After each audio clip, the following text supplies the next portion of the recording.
You know, Tommy, Hyundai, as in Sunday, has been knocking them out of the ballpark recently with cars like the Palisade and the brand new Hyundai Sonata. And in this video, we're going to take it for a ride. We're going to let you know whether you should buy it, lease it, rent it, or forget it. So let's get right to it. Well, Dad, I've got a question. What is going on with the American Pride vans and the calf-high socks right there? That's a bold choice.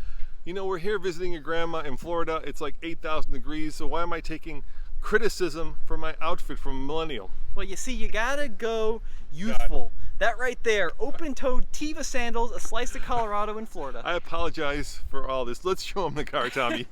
All right, so the new Sonata, a very exciting looking car, very polarizing, and one of the coolest elements is the daytime running light. It starts down here by the LED headlight, and then it makes its way up along the hood. But if you look really closely, you'll notice hundreds of tiny laser drilled holes in the actual light unit itself, and basically it fades into this chrome strip. Super crisp lines as we come along the side, and then in the rear, some vortex generators on top of the taillights for aero, and a little tiny spoiler to round it up along the back. So continuous LED tail lamp, pretty standard in today's new design languages, and then Sonata spelled proudly across the rear. But one of the coolest parts about this whole vehicle is the tailpipe. First of all, functional tailpipe, but look at that design.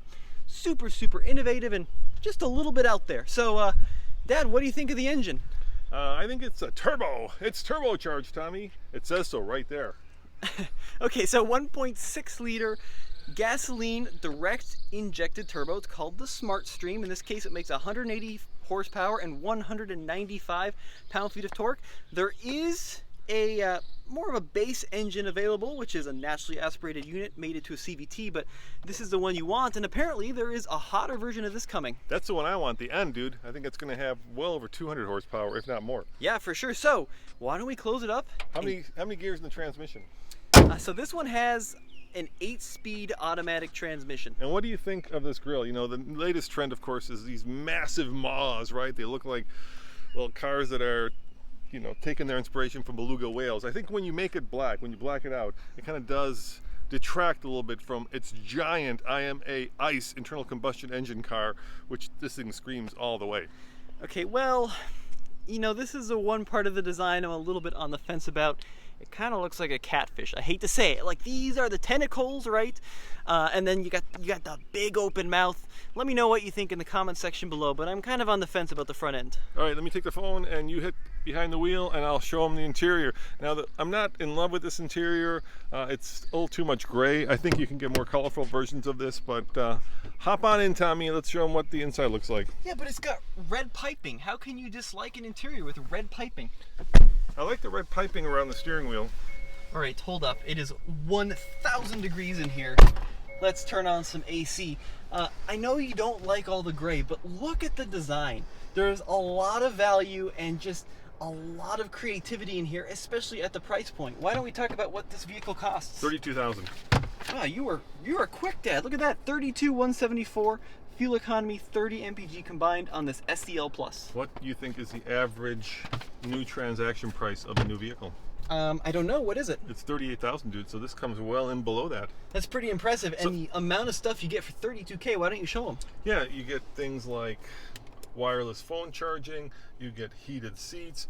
Why don't you show them what's there? Because that's pretty cool. Absolutely. Yeah, check this out. Adaptive cruise control, lane centering. So on the highway, this really isn't all that different than Tesla's autopilot. And look at the steering wheel design. I think it looks like a TIE fighter. Do you see that with kind of the convex design there? But you think it looks like what? A droopy burrito. It doesn't look like a droopy burrito. It's right there. There's a droopy burrito. You got a little bit of like beans falling out. No, it looks like a Star Wars TIE fighter. Here, let me show you blue fire. You want to see blue fire? Show it to me. You do drive modes. Check this out. Boom fire. Look at that. Blue fire. Yeah, but it's red. It's blue fire. I'll do it again. Blue fire. Yeah, but the gauges are red in sport mode. So digital instrument cluster, speed, fuel, tach, and then temperature on the right. Of course, my ADAS is displayed there in the middle, but that is fully configurable. And then this screen, pretty impressive, 10.25 inches. Hold on, before you change it, can I do my real quick top 4 things I hate about this car? Top 4 things. Yeah, top 4 things. It's Okay. like my TikTok, okay? All right. Number 4, push button transmission, pain in the butt to use. Number 3, the fact that there's no tuning knob. Okay. Number 2, the fact that it always defaults to this screen and I want to control my radio stations. That's probably changeable. And number 1, it tells me what the weather is right there. Showers. Yeah, like I don't know what the weather is by looking right there. All right. That was my TikTok. That's interesting. That's not a very good TikTok because you are not 20 years old, doing a dance. This is true, but I do have Vans on. Hey, could you hold this for a second? We'll go for a drive. Leave my seatbelt on. Oh yeah, for sure. So I agree that the lack of tune-knob is frustrating, but once you set your presets, this is a very, very good system. Navigation, it's got the map functionality. I don't know. I really like the Hyundai system. I find it to be pretty easy to use. Lots of user profile stuff you can do there. Sound settings. This one has the 12-speaker Bose audio system. I said such nice things about it. Now it's going so slowly. Isn't that funny how that works? Well, let's take it for a ride here. You go ahead and drive, and let's see how this car does when you give it a little bit of the beans. All right. Gear selector ready. Key. Oh, that's a cool key. That's what the key looks like. I like that. So, pretty decent power, almost 200 horsepower, almost 200 pound-feet of torque. And that's kind of where this vehicle shines. If you compare this to the competition from Toyota with the Camry, Honda, and the Accord to some extent, I think that this is more fun to drive in those vehicles. What do you think, Dad? I think I've got you in red fire mode, which is sport mode. It was blue fire, now it's red fire. I know. All right, let's go ahead and give it some beans here. 8-speed, conventional automatic with paddle shifters. All right, that's to the floor. Ooh, a little bit of front wheel drive wheel spin.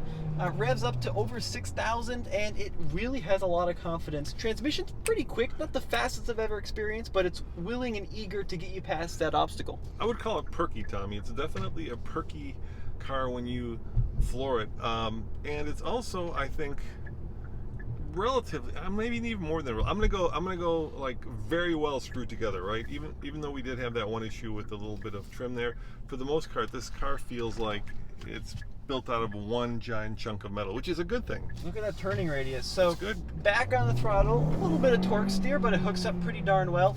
The ride is the best part about this vehicle. They've done a great job of dialing it in, so it's not super floaty like an old school American car, but it's, not firm and not very, aggressive like you'd find on a true sports car. It feels confident, and it's happy to take the turn. Steering's a little numb, I do have to say, but apart from that, what is that?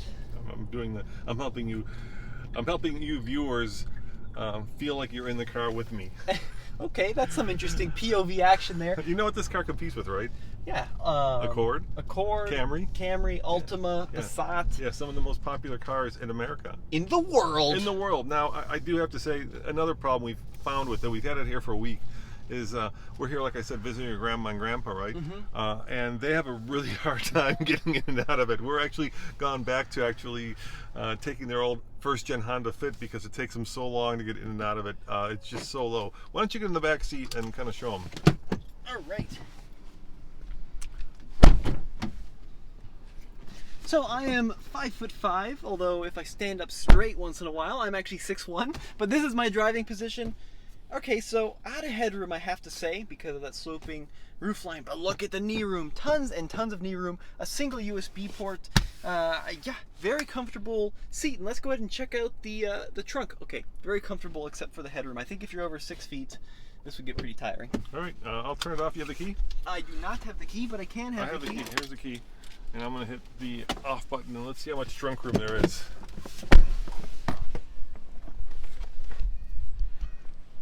Popper. Whoa, that's a big trunk.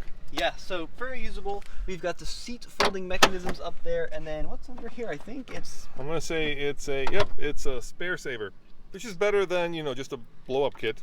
Yeah, space saver is not the worst thing. So, let me take the camera, Dad, and let's go ahead and get your opinion. Should you buy it, lease it, rent it, or forget it? I did do my little TikTok about the things I hate about it, but really, I think that there is just a boatload of value. Like I said, at $32,000 to get all those features. Hyundai feels like they're the underdog, and they're really trying to go punch for punch with the big boys. And to do that, they're just, constantly innovating, constantly coming up with ways to kind of bring you more stuff for less money. And because of that, Tommy, on the TFL scale of buy it, lease it, rent it, or forget it, I'm going to say, hell yeah, buy it. Not the brown interior, not the gray interior, but otherwise, buy it. So if you can get over the front end look, which I understand is not to everybody's, appeal, I agree, Dad. I think that for $32K, you've got heated seats, dual zone automatic climate control, lane centering, automatic pretty much everything. What a deal. Yeah, and if you're in Florida and sedans are still a thing and you're not looking for a crossover, then this is a really good option. Although Camry you can get in all-wheel drive, which is good for us Colorado folk. Yeah, I suspect at some point this may come in an all-wheel drive. It's just all going that way, right? All-wheel drive is another feature that's become synonymous with luxury, and as they're trying to raise the bar, I think they're going to actually have to go there as well. So there you have it. So did you say buy it as well? I gave it a buy it. All right, and you really hate my outfit, huh? I don't hate it. I like the creativity. I mean, maybe with a shorter sock, you'd have something there. Yeah, look at this. This is my Austin tattoo from when we reviewed the Jeep 4xe, the electric plug-in Jeep. I know, you took a tumble. I did take a tumble. But, guys, thank you for joining us as always. This has been Roman and Tommy doing another buddy review. Let us know in the comments below how you like this format. And remember, check out tflcar.com for honest and independent, Tommy, very independent reviews. See you guys next time. Ciao.